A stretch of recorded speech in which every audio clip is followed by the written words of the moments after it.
कभी भी नीच लोगों से मत मिलिए, कभी भी बुरे लोगों से मत मिलिए। अगर है बुरे लोग आपके साथ में तो छोड़ दो, बात खत्म।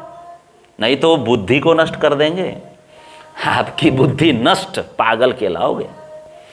अच्छे लोगों का संग करो, परमात्मा का संग, सत्संग, संतों का संग, सज्जनों का संग करो, उत्तम लोगों का संग, जैसे स्कूलों में करते हो टीचर्स आदि का संग। मूर्खों की संगति कभी नहीं। जो मूर्खों की संगति करते हैं वो क्या होता है, मूर्ख ही बन जाता है। और जो श्रेष्ठ लोगों की संगति में रहता है, सत्संग के साथ रहता है, वो धीरे धीरे उत्तरोत्तर वो श्रेष्ठ बनते जाता है। एक साथ में नहीं होगा, एक झटके में कुछ नहीं होने वाला, धीरे धीरे धीरे धीरे सब कुछ होले होले। तो खास बात सत्संग, अपने आप को उन्नत बनाना है, सत्संग, सत्पुरुषों का संग, साधो साधनी संगत कर जो। चाहिए कि नहीं? सबको सत्संग चाहिए सुंदर साथ जी, चाहिए तो करते रहो, तभी तो कहा है साधनी संगत कर जो। सत्संग नहीं करोगे पतन निश्चित है। असत्संगियों का पतन देख लो। तो इस शीतल धारा में, सत्संग रूपी शीतल गंगा, कहते हैं गंगा में स्नान करो, कहते हैं ना गंगा में जाओ स्नान करो। अरे घर में ही सत्संग बना लो। आजकल तो माध्यम है मोबाइल, टीवी, आहा। तो यही मंगल भावना रखता हूँ कि आप नाथ फकीर यूट्यूब चैनल को देखा करो, सुना करो, क्योंकि हम बहुत प्रयत्न करने के बाद इस वीडियो को आप तक पहुंचा पाते हैं। हम सब तो परमधाम से आए हैं, है ना। आप सब, हम सब एक वतन के, तो धर्म, सनातन धर्म को लिए बैठे हैं, पूर्ण परमात्मीय धर्म, श्री कृष्ण धर्म। तो इसकी अलख जगानी है, आप सबको इकट्ठा होना है, आप सबको साथ देना है। हम सब मिलकर चलेंगे तो कुछ होगा, बाकी तो कुछ नहीं। तो सुंदर साथ जी, भक्तजन, सज्जनों, यही गुजारिश करता हूँ। सत्संग के माध्यम से ही कर पाऊंगा, बाकी तो कोई मिलते जुलते तो है ही नहीं हमसे। तो यही कहूँगा, सत्संग से जीवन को उन्नत बनाएं, कोशिश करें, क्योंकि कहा है ना, नदी से डरकर नौका पार नहीं होती, और जो लहरों से डरकर नौका पार नहीं होती, और कोशिश करने वालों की कभी हार नहीं होती। तो प्रयत्न तो करते रहे ना, कौन सी बड़ी बात है। बड़े भाग्य से सत्संग प्राप्त होता है। और जो जीव होते हैं ना, जीव सृष्टि, उसको अच्छा नहीं लगता। मानते हैं ना इस बात को सुंदर साथ जी? जीव सृष्टि को अच्छा ही नहीं लगता।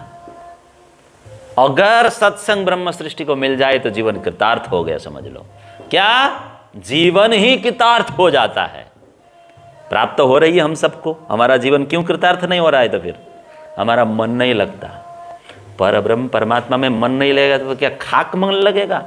परमात्मा से जिसने जीवन दिया उसी के चरणों में मन नहीं लगता, तो बाकी दुनिया में मन लगा के भी करोगे क्या? मृत्यु एक झटके में स्मशान में जलाकर खाक कर देगी, क्या करोगे? संभव ही नहीं उनकी कृपा के बिना कुछ भी। ये भी उनकी कृपा है, हम अब बैठ के सुन पा रहे हैं, उनकी कृपा के बिना नहीं। परब्रह्म परमात्मा से जुड़ने के लिए भी उनकी ही कृपा चाहिए, सत्संग सुनने के लिए भी उनकी ही कृपा चाहिए। बिना उनकी कृपा कोई नहीं जुड़ पाती। तो आत्मा परमात्मा से जुड़ना है, यही तो सत्संग है। और सत्य परमात्मा धनी सर्वव्यापक है, अविनाशी है, अनंत है, इस दुनिया से परे, प्रकृति से परे, अष्टावरण से परे, ज्योति स्वरूप से न्यारा है? सगुण ब्रह्म निर्गुण ब्रह्म से भी न्यारा। उनको अक्षरातीत कहा, पूर्ण ब्रह्म परमात्मा स्वयं पुरुषोत्तम कहा। किसमें? गीता में। गीता तो सब मानते ही है ना, मानते हो ना सुंदर साथ जी?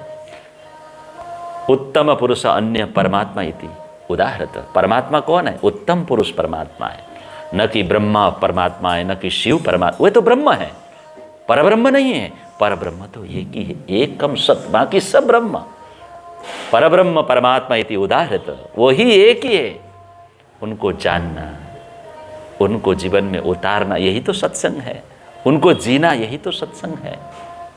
तो क्या साधन अपनाना चाहिए? इसके लिए सरल में सरल बात बता देता हूँ। हम वाणी से जो कुछ भी बोलते हैं वो परमात्मीय बातें ही बोले। हाँ? परमात्मा की गुण गाथा को गाते रहें। बोलो प्राणनाथ प्यारे की। हाँ? परमात्मीय गुण गाथा को मुंह से गाते रहें और इस कानों को क्या पिलाएं? कथा रस, अमृत रस पिलाते रहें। परमात्मा से जुड़ने का साधन बता रहे हैं शास्त्रों में। और परमात्मा के श्री चरण कमलों में अपना तन मन धन अर्पित करते रहें, स्मृति बनाए रखें, याद करते रहें। सूरता ये कही राखी, ये महामती ने बताया। हमेशा याद आते रहें, हमेशा पल प्रतिपल वो हमको जीवन देते हैं। कहते हैं ना, तुम्ही हो माता पिता, तुम्ही हो बंधु सखा, तुम्ही तमेव माता। बोलो, तमेव माता च पिता, तमेव बंधु सखा, तमेव विद्या द्रविणम, तमेव सर्वम मम देव देव। क्या कहा? मम देव देव। आप तो देवों के भी देव हो और मेरे भी देव हो। देवों के देव कौन है? महादेव। महादेव के भी देव कौन है? श्री कृष्ण अक्षरातीत पूर्ण परमात्मा। शुद्ध सनातन धर्म वहीं से उत्पत्ति हुई है। वही अखंड तत्व है। एकम सत विप्रा बहुधा बदंती, एक ही सत्य है ना? गीता में यही कहा है, नान्यदस्ति, कृष्ण से परे कुछ नहीं। महादेव देव के देव है, लेकिन वो एक परम देव नहीं है। परम देव अक्षरातीत पूर्ण ब्रह्म परमात्मा है। वे भी ध्यान में बैठकर कृष्ण ध्यान करते हैं, कृष्ण में मग्न रहते हैं।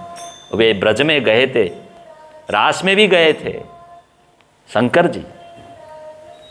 तो और एक बात बताता हूँ, आत्माएं 3 ठिकाने से संसार में आई है। कहाँ कहाँ से आई है बताऊँ?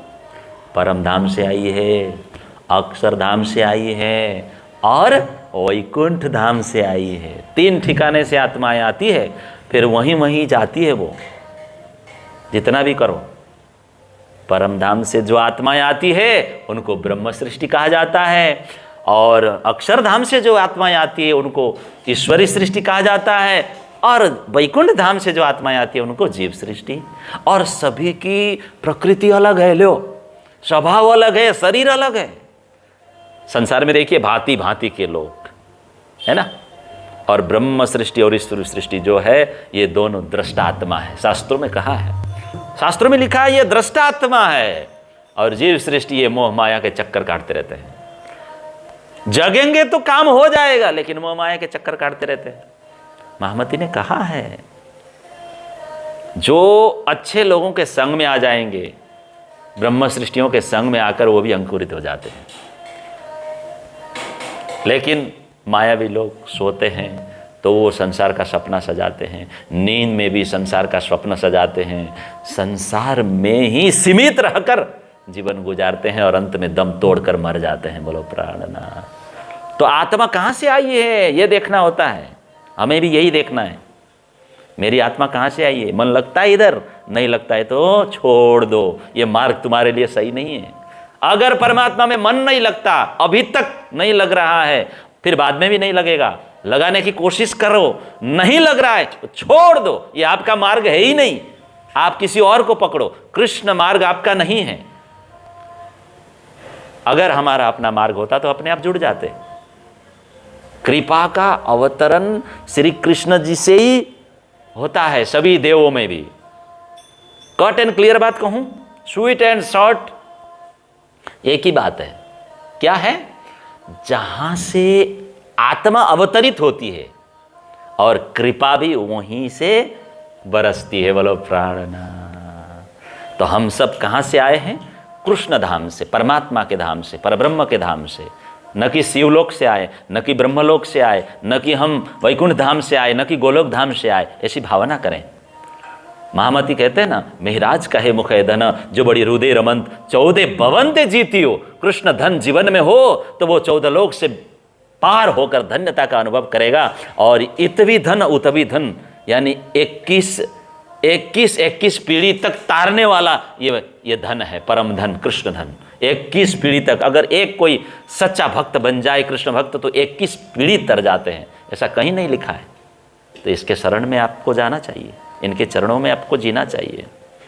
लोग जाते हैं ना तीर्थों में दर्शन करने तो जाते हैं, लेकिन देखिए, मैं तीर्थ में जाऊंगा करके मैं बैठे रहूंगा तो मैं तीर्थ में जा पाऊंगा? तीर्थ स्थान जाना है, जा पाएंगे? क्या करनी पड़ेगी सुंदर साथ जी? तीर्थ यात्रा करनी पड़ेगी, नहीं तो तीर्थ स्थान तक हम नहीं पहुंच पाएंगे। इसी प्रकार हमें कृष्ण तक पहुंचना है, कृष्ण धाम। तो कृष्ण भक्ति करनी ही पड़ेगी, प्रेमा भक्ति करनी ही पड़ेगी, प्रेम से सेवा पूजा करनी ही पड़ेगी। रोशन, कृष्ण को पाने का यही तो साधन है। इसी मार्ग पर चलकर अक्षरातीत पूर्ण ब्रह्म परमात्मा श्री कृष्ण तक हम पहुंच सकते हैं, इसी मार्ग पर चलकर। इसीलिए सुंदर साथ जी, सज्जनों, भक्ति में, भजन में हमेशा आगे आए, हमेशा ज्ञान को धारण करें, वैराग्य को धारण करें। देखिए कितना आनंद आता है। साधना करते जाएं, साधना में मन लगाएं, मोबाइल में नहीं, टीवी में नहीं, डांस में नहीं, क्लबों में नहीं, रेस्टोरेंट में नहीं, खाने पीने में नहीं। जैसे बढ़ई लकड़ी को सीधा करता है, इसे अपने आप को साधना में सीधा करते रहना। जब तक वे ना मिले तब तक साधना करते रहना चाहिए। क्या करते रहना चाहिए?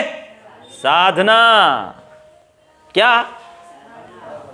अंत में यही कहूंगा, ये जो संपूर्ण जो बातें हैं ये सत्संग से ही प्राप्त होता है। तो कभी भी असत्संग नहीं करेंगे, वचन दीजिए, कभी भी असत्संग नहीं करेंगे, नीच लोगों से कभी मिलेंगे नहीं। अगर कोई ऐसे सत्संग में हम है, कुसंग में, और बुद्धि को बिगाड़ रहे हैं, तो अवश्य कुसंग को छोड़ना चाहिए, ये समझना चाहिए। तो हम सबको जीवन को उत्तम बनाना है, और उत्तम बनाकर इस उत्तम सुमन को, मन को उनके चरण में अर्पित करेंगे। तो महामती ने कहा है, इत ही बैठे घर जागे हो जाएगा, यहीं बैठे बैठे वहां जगने का सौभाग्य प्राप्त हो जाएगा। आप इस वीडियो को अवश्य दूसरों तक पहुंचाएं, अपने तक सीमित न रखें।